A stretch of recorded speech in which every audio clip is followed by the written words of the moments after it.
me with this foundation that was set up under the terms of his will. He died in 2004. And the Ebb Foundation has two purposes which we carry out each year. First, we make an annual contribution to Broadway Cares Equity Fights AIDS. And organization that just helps people in need, helps people in the theater community. Okay, that's better. So we're extremely happy to be contributing to Broadway Cares. This was my uncle's way, one way. He chose to give back to the theater community that meant so much to him in his life. We started in 2005 with a $300,000 contribution to Broadway Cares. And each year, we've been able to increase that contribution. And tonight, we're making our annual contribution for 2018 in the amount of $2.2 million.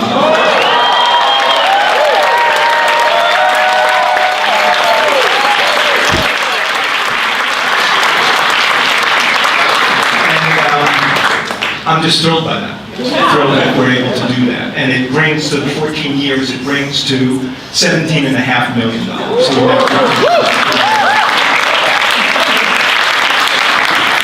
So the second, this is my first, one of my uncle's two wishes, and it's coming true. So is the second one, which is we give an annual award to an aspiring songwriter or songwriting team, people who have not yet achieved commercial success. As everybody knows, you can be a fantastic musical theater songwriter and not make a living at it. And so the purpose of the award is to encourage people, to recognize people who have excellent craft and who have promise to create new works for the musical theater, and also to give them some money. So this year we had 171 applicants, and we picked one winner. So the competition is fierce.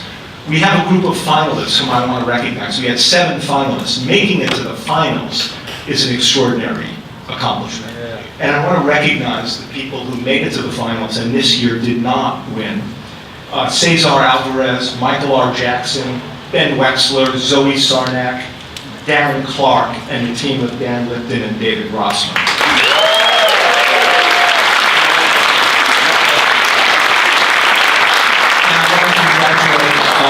Our winners, Eric Price and Will Reynolds. And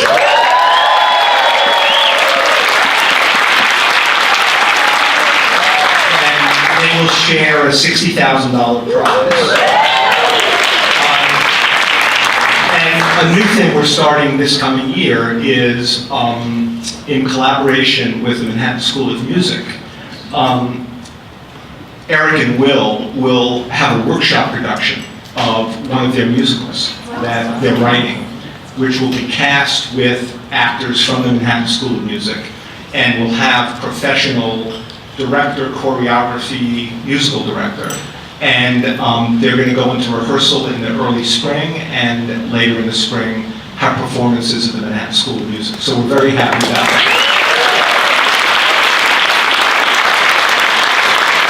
So I want to thank a few people who are very helpful to the foundation. Our friends at the Roundabout, Aaliyah Mahaney in particular, for helping us to deal with all the applications as they came in. The screeners who helped select the finalists from among the large pool of applicants, and there's Sam Wilmot and Rachel Sussman. And the selection panel who actually selected the one winner from among the 7 finalists, Sheldon Harnick,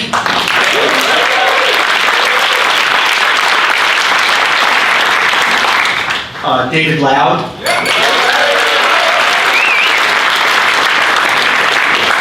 Andrea Burns, Mary Mitchell Campbell, and Tim Pinkman. I also want to thank Tim for putting together this event, which he does so well. Tim is a producer for the Actors Fund. Some of you may know that. Some of you may not know that he's a playwright, a fine playwright in his own right. And his play, Still at Risk, is going to be at the Theater for the New City in March. So I also want to thank my wonderful daughter Hannah, who has become involved in the foundation and is helpful in a million ways. And finally, the last two people are the essential. John Kander. Whom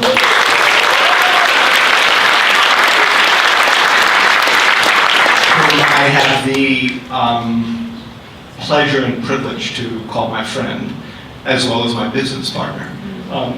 It's great to be in a business, incidentally, where I'm not in a business otherwise, but it's great to be in a business where somebody else does the work that earns all the money. And you just kind of collect it and give it away to these wonderful causes. That's the business I'm in, thanks to my uncle and thanks to John. And finally, my Uncle Fred. I love my Uncle Fred. He was a fantastic lyric writer, and he was a fantastic uncle. Just incredibly supportive and encouraging and fun as all get out. And I miss him very, very much. My uncle was not a particularly political person. But he knew a lot about show business. And he knew that you could create an illusion that was seductive enough such that people would let you get away with a lot of things. And this is one of the themes of Chicago. And one of the lyrics I was looking at over the weekend is from Razzle Dazzle. And it goes back since the days of old Methuselah. Everyone loves the big bamboozler. Give him the old three-ring circus, stun and stagger him. When you're in trouble, go into your dance. Though you are stiffer than a girder, they'll let you get away with murder. Razzle dazzle them, and you've got a romance. It's a wonderful lyric, a wonderful song, and a wonderful show. But weirdly, maybe over the weekend, it made me think of the wildfires in California. Scores of people are dead. Hundreds more are missing. Tens of thousands of homes have been destroyed. And there's a lot of human misery associated with the wildfires. We know that wildfires are exacerbated by drought. We know that drought is exacerbated by climate change. And we know that climate change is exacerbated by human behavior. We know this. But through ignorance and denial and deception, the White House and much of Congress, pumped up with fossil fuel money, pretends that these connections don't exist. And it made me wonder over the weekend how far that is from getting away with murder. When you can put on a show that's full of deception and a certain kind of style, how much can you get away with? And Chicago has now been running for 22 years on Broadway, and I think one of the reasons is that there's a kind of dark resonance with our politics today. I think it's one of the things that keeps the show current and lively. That's the dark news. I mean, we all know this. There's darkness in the world, there's sorrow in the world, we know that. The good news, though, is this foundation and so many things like it. All it exists to do is good. All it exists to do is contribute funds to organization that helps vulnerable people. That's goodness. And all it does is support young, aspiring musical theater writers, to give them encouragement, to give them recognition, to give them some financial boost so that they can pursue their craft. And it makes me especially proud of my uncle that in these dark times, what he did is spreading light. And I'm very, very grateful to him for that. And speaking of that, I want to introduce our presenter tonight. Each of the 14 years we've been at this, we've had a presenter who's had some connection to Kander and Ebb, performed in one of their shows, directed one of their shows, designed one of their shows, etc. And this year is no exception. Our presenter has been described by the New York Times as, and I'm quoting, bawdy countercultural spirit. which may help explain how he transformed the role of the MC in cabaret to something completely new and challenging and aesthetically thrilling. And he won the Tony Award for that. In London, he's appeared in Hamlet, Accidental Death of an Anarchist, for which he won the Olivier Award, Bent and the Bacchae. In New York, in addition to cabaret, he's been in Three Penny Opera, Designed for Living. In film, he's been in Emma, Goldeneye, the Spy Kids trilogy. In TV, The Good Wife, for which he's been nominated for 3 Primetime Emmys, 2 SAG Awards, and 2 Golden Globes. I could go on. Everybody knows his accomplishments as a performer. What's maybe less known is the fact that he has won over 30 awards for his humanitarian and social activism. He was made an officer of the British Empire for his contributions to the arts and LGBT equality. He's been a board member of Broadway Cares for 20 years. So I think these days we need artists and we need activists, and he is both. So it is a pleasure and a privilege to introduce Alan Cumming.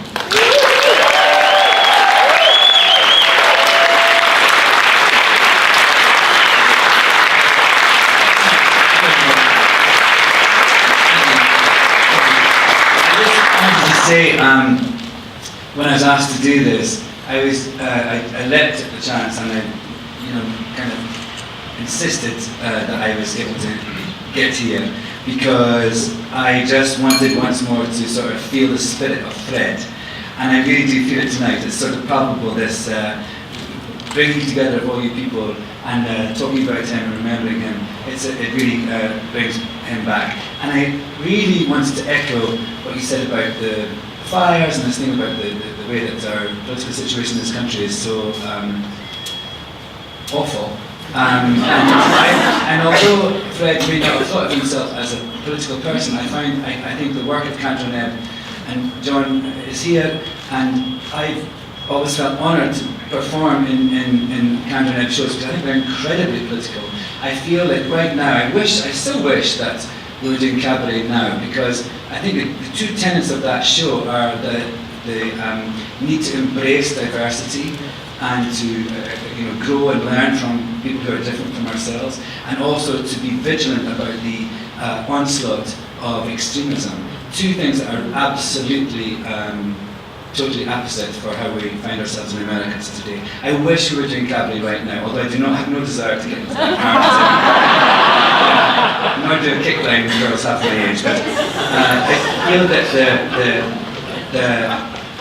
the potency and the political, but the small p if you like, but how much the work of Candra has to say about political situations and scenarios around the world is still so incredibly present, and I think it will be for centuries to come. I first met Fred and John in, I think it was either the end of 1993 or the beginning of 1994 in London, when I did cabaret for the first time at the Donmar Warehouse. And I remember, Candra Nebb were coming to see us. It was an incredible thing. And I remember that I was taken off the show through this door, and I opened this door, and there they were, and I was like, holy shit. And I remember the first thing Fred said, Fred just went, "You're fabulous." And John said to me, "Have you, has a director ever asked you to do something and you thought, no, that's too much?" And then when the show came to Broadway a few years later, I was able to get to know them a little bit more, and to be around them and feel the sort of energy and Fred's not just obviously incredible talent and wit, but also his kindness and his desire to bring on people's talent, younger people, and his kind of joie de vivre, actually. And I think if you have joie de vivre, it means that you want younger people to come into your life and to make it full and strong and happy. And this organisation that he has left behind, and this award tonight, is absolutely an example of that. So, without further ado, I have in my pocket. I've been so crazy proud all night. I've had 2 checks.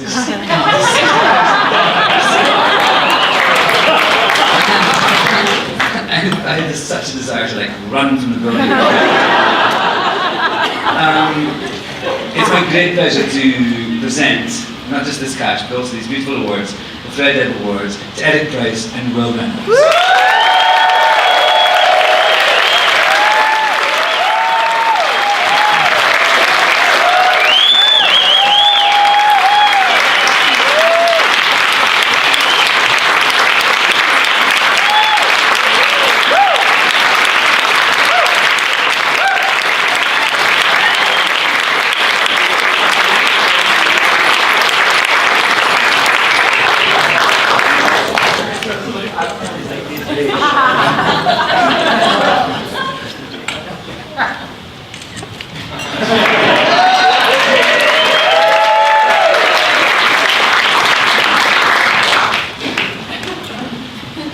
You have no idea how hard it is to be introduced to a crowd like I'm coming and not break into the opening number from Cabaret.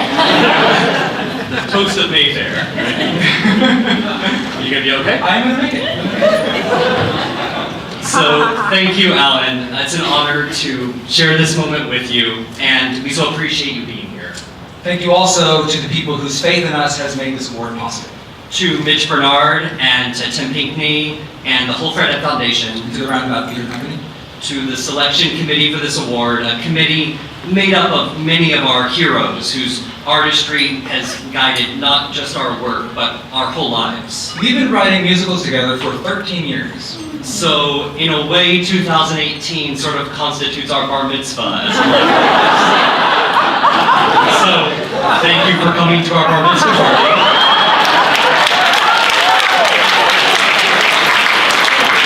I've always wanted a bar mitzvah.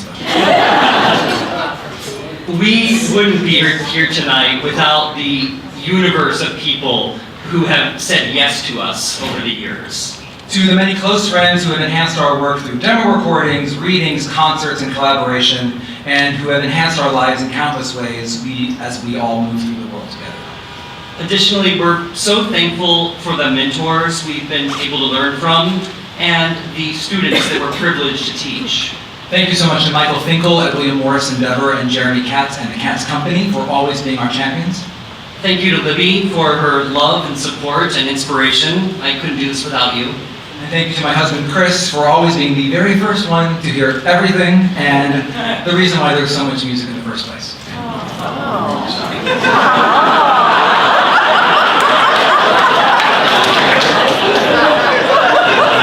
Thank you to our parents and our families who have nurtured our passions for the theater, passions that have been intrinsic to our identities for as long as we can remember.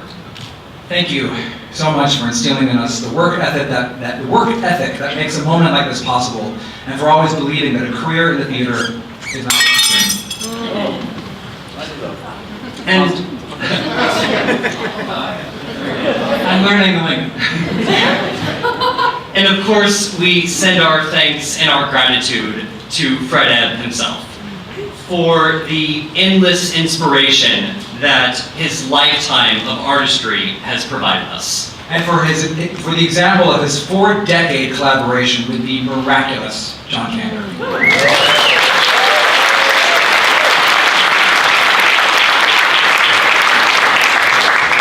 And for his generosity of spirit that lives on in his incredible foundation. In addition to this annual award, the Foundation's years of gifts to Broadway Cares amounts to an extraordinary effort towards helping those afflicted with HIV and AIDS, as well as providing social services for people in need. We are so honored to be associated with that astonishing record of giving and dedication to such an important cause. So, the cash prize that comes with this award is exceptional, and of course, we're incredibly grateful. As Fred Ebb wrote, money makes the world go round. But he also wrote, all I need is one good break. And in that line is where the true heart of this award resides. It's an endorsement of what we've done from an esteemed group of artists and an encouragement from them to do more. One of the most amazing gifts of my artistic development was that I got to serve as the assistant to Hal Prince for many years as his theater assistant. And one of my jobs was that I had to collect and organize all the decades of his correspondence from fans, from colleagues, from luminaries, and I would send some of it to the Library of Congress and send some of it to the Performing Arts Library. But every now and then, there would be a letter that would be so extraordinary that we would make an extra copy of it, and it would go in this sort of book of special correspondence. And then there was one time when there was a letter, and it was so special that I asked if I could make a copy for myself. And I had it framed, and I gave it to Will for his birthday. It's been hanging above my piano for 6 years now. And the letter's from Fred Ebb, and he wrote it upon returning home from seeing the original production of Company in 1970. And we think these words, unsung until now and unheard by an audience beyond its intended recipients, reveal something unique about the heart and the art of Fred Ebb. So the letterhead reads, Fred Ebb, 340 West 72nd Street, New York, New York, 10023. Dear Hal and Steve, I've just come from seeing Company. My hands are not steady, but I cannot go to sleep without writing this. It's easy enough to say, I think the musical is totally brilliant. It's funny, wise, tough, tender, beautiful, frightening, original, and terribly touching. Maybe there are 2 or 3 other times in my entire play-going life, and it has been long and trying, when I have screamed bravo at a stage full of actors who probably didn't even hear me. But I screamed, and I cried. That last is no particular phenomenon. As you know, I cry at the Good Humor Bells. But these were different tears. I cried in total admiration for your art. I cried for everything that means anything in the theater. We, all of us who are serious about it, aspire. But few of us, if we are honest about it, achieve. The glory of your work is that it does both. It dares. It enriches. The night I saw it, the audience cheered. And I haven't heard a reaction like that in forever. Take care of yourselves. Oh God, how we need all of you. Fred.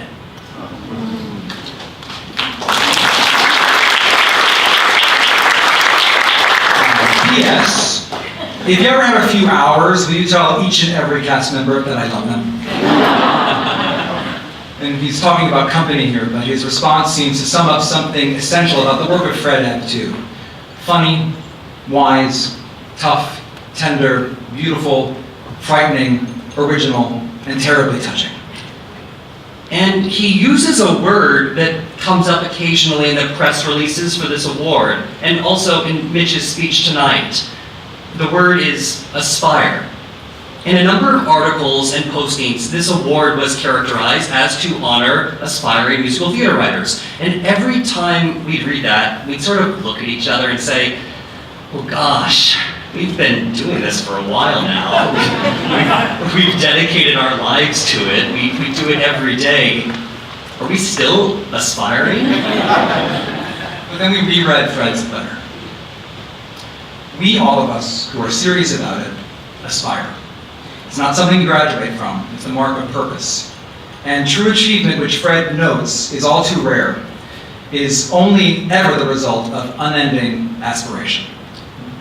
We're so proud that Fred Ebb's legacy has touched us. We'll always remember this moment and the accountability it demands of us. It will inform our writing, and it will reinforce our commitment to pass something along to the next generation.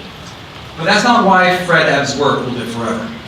It will live forever because it's funny, it's wise, it's tough, it's tender, it's beautiful and frightening, and original and terribly touching.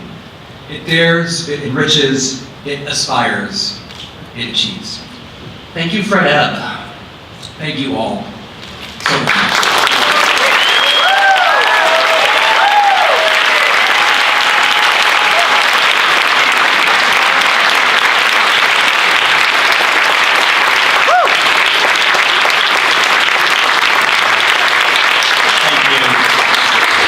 So it's time to share a few samples of our work.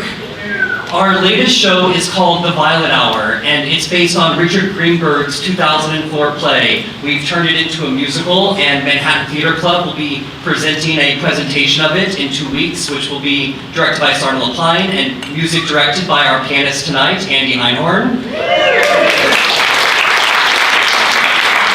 So the title song is sung by a character who sort of is like a young F. Scott Fitzgerald. And he's just written his first novel, and its publication would mean his whole life would change. And in this song, he explains the meaning of his book's title. The book's title is The Violet Hour, and it alludes to that moment in New York when the workday transitions to the evening. And it's this moment in time when everything seems possible. So here is Jeremy Jordan to sing The Violet Hour.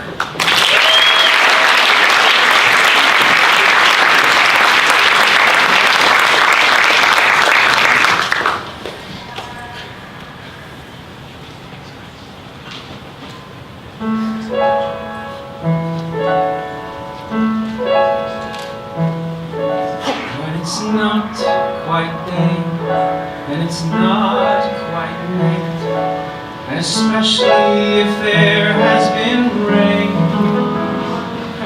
there's a gentle sway to the dappled light that no weather report can explain.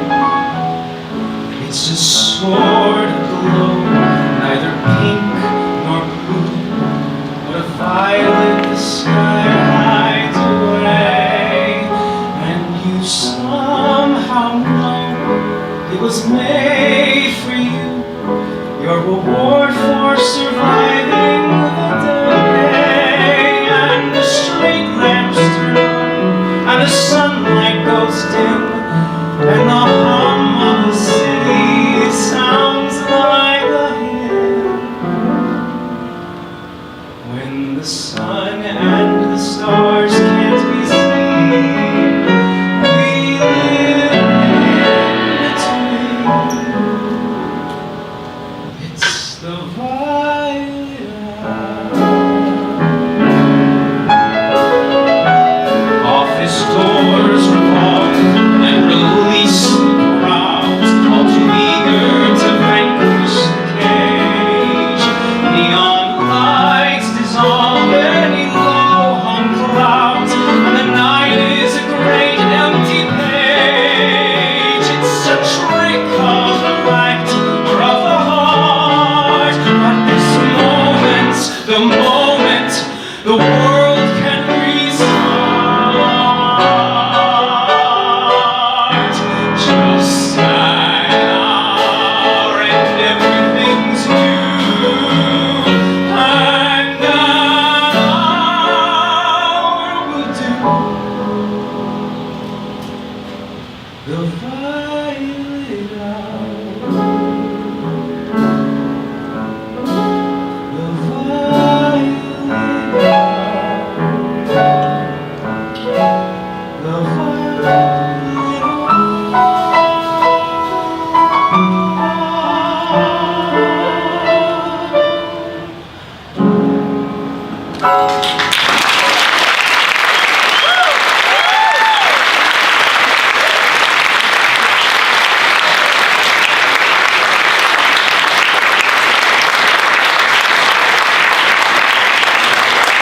The Jeremy, and I have to say, just thank you, Eric, for giving me those words to say. Just thank you. Wow. Our next song is also from The Violet Hour. It is sung by another character who has written a book. Jessie Brewster is a rising cafe singer in the early days of the Harlem Renaissance. She wants her life story published and is working to convince her lover, John, to make it the very first book released by his publishing house. Although John wants time to make the decision between her book and his friend's book, Jessie pressures him to make a choice now. This is Aisha Jackson singing You Want Time.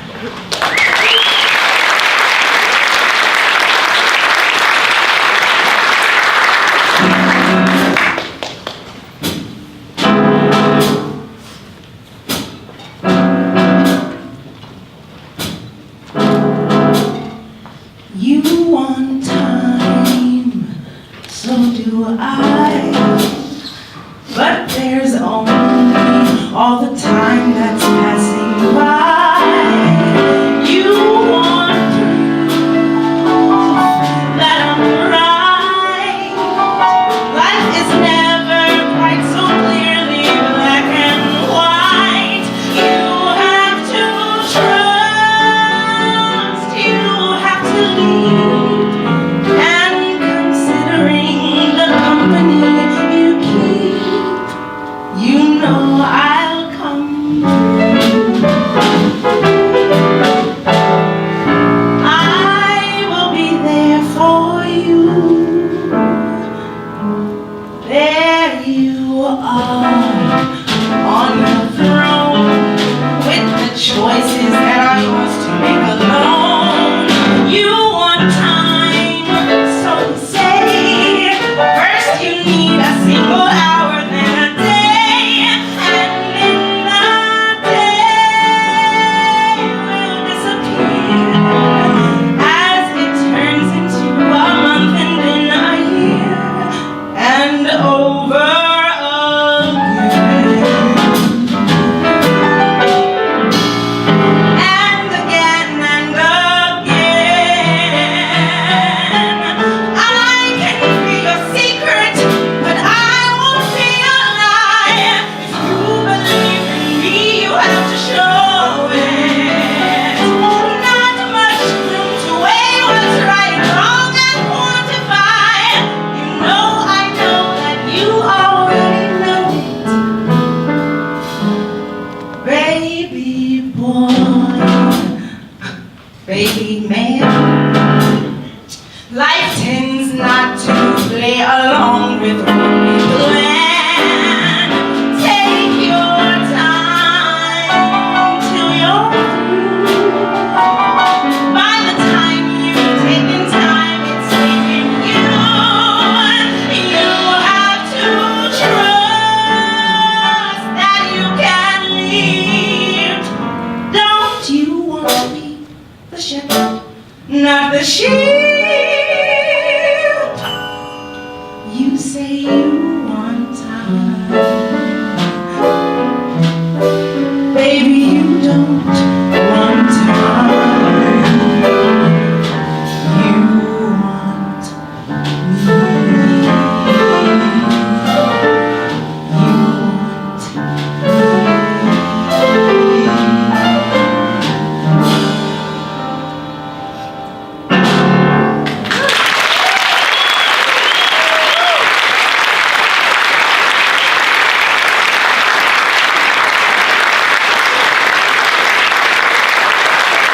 Thank you, Aisha, and thank you to Andy Einhorn.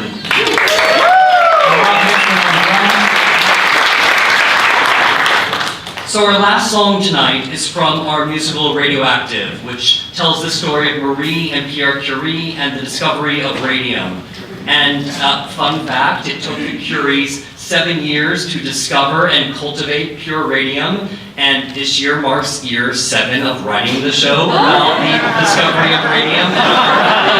Our motto has always been, if we can get the show on in a shorter period of time than it took the Curies to discover radium in the first place, we'll be doing okay. So 2018 is winding down quickly. So the story of this number is that in order to cultivate pure radium, the Curies had to labor in an abandoned shed for 7 years, and one of their activities was standing over a large cauldron in shifts with a epic stirring rod and stirring pitch blend until it turned into radium. And during this period of time, Marie Curie also took up cooking.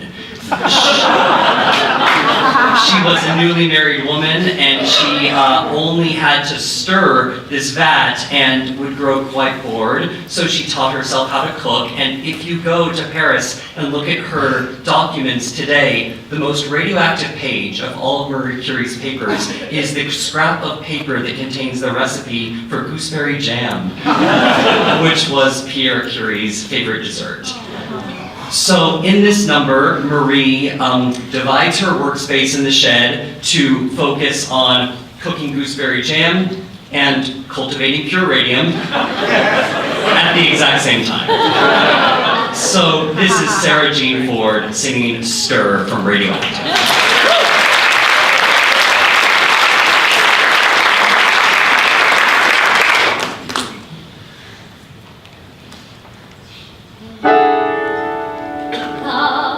Base in a boiling pitch blend, the gooseberries and the knife. There is a time to separately be scientist and wife. And after a year of marriage, I think that I've learned the score. Jam takes a good 10 minutes, but well, radium takes more.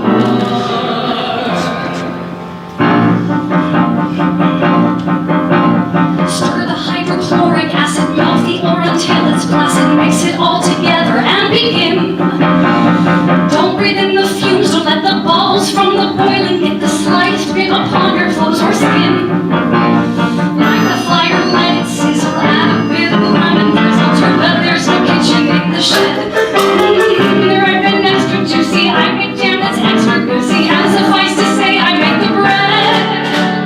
Acid cup, sugar cup, trick is not to mix them up. Candles faster can't deter it, once you stop you can't deter it, burns you start to keep on gaining ground.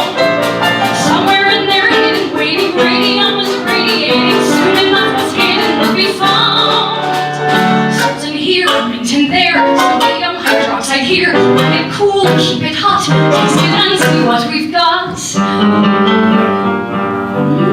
Pierre will adore it, it's his favorite. Next to me, and next to me is where he'll be forever. Keeping me warm, making me melt, function and form, that's how I've always felt. Though it's not very grand, we can live hand in hand, every day, every year. I'm so happy we're here. And with the hours we've been keeping, it's no wonder that he's sleeping. Wait until he tries this latest batch. Wait until we work in tandem, write our daily memorandum, run until there's nothing left to catch. The jam just ate when, fill the jar and start again. Hours pass, they hit a blur. Star, star, star, star. Ladle in the jam and seal it. Thank you, ma'am, and don't forget to stir it. It's exhausting, but I much prefer it. Ladle followed by a seal, repeated by a stirring ladle sealing till you get that automatic feeling. Star, ladle and a star, star, ladle and a seal, seal, ladle, love it, don't forget to stir the base and star. Ladle and a star, star, ladle and a seal, seal, ladle, love it, don't forget to star. Yeah. If you thought that just a man can cook a scientific can, look at who's now a connoisseur. With some luck and perseverance, chaos can become coherence, and that's when miracles occur. But in the meantime,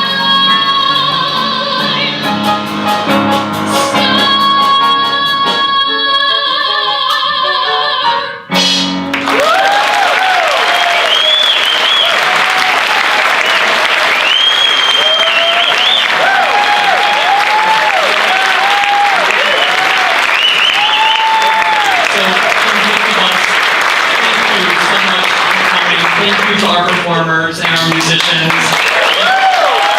Thank you for sharing this evening with us. We couldn't be more grateful, thank you.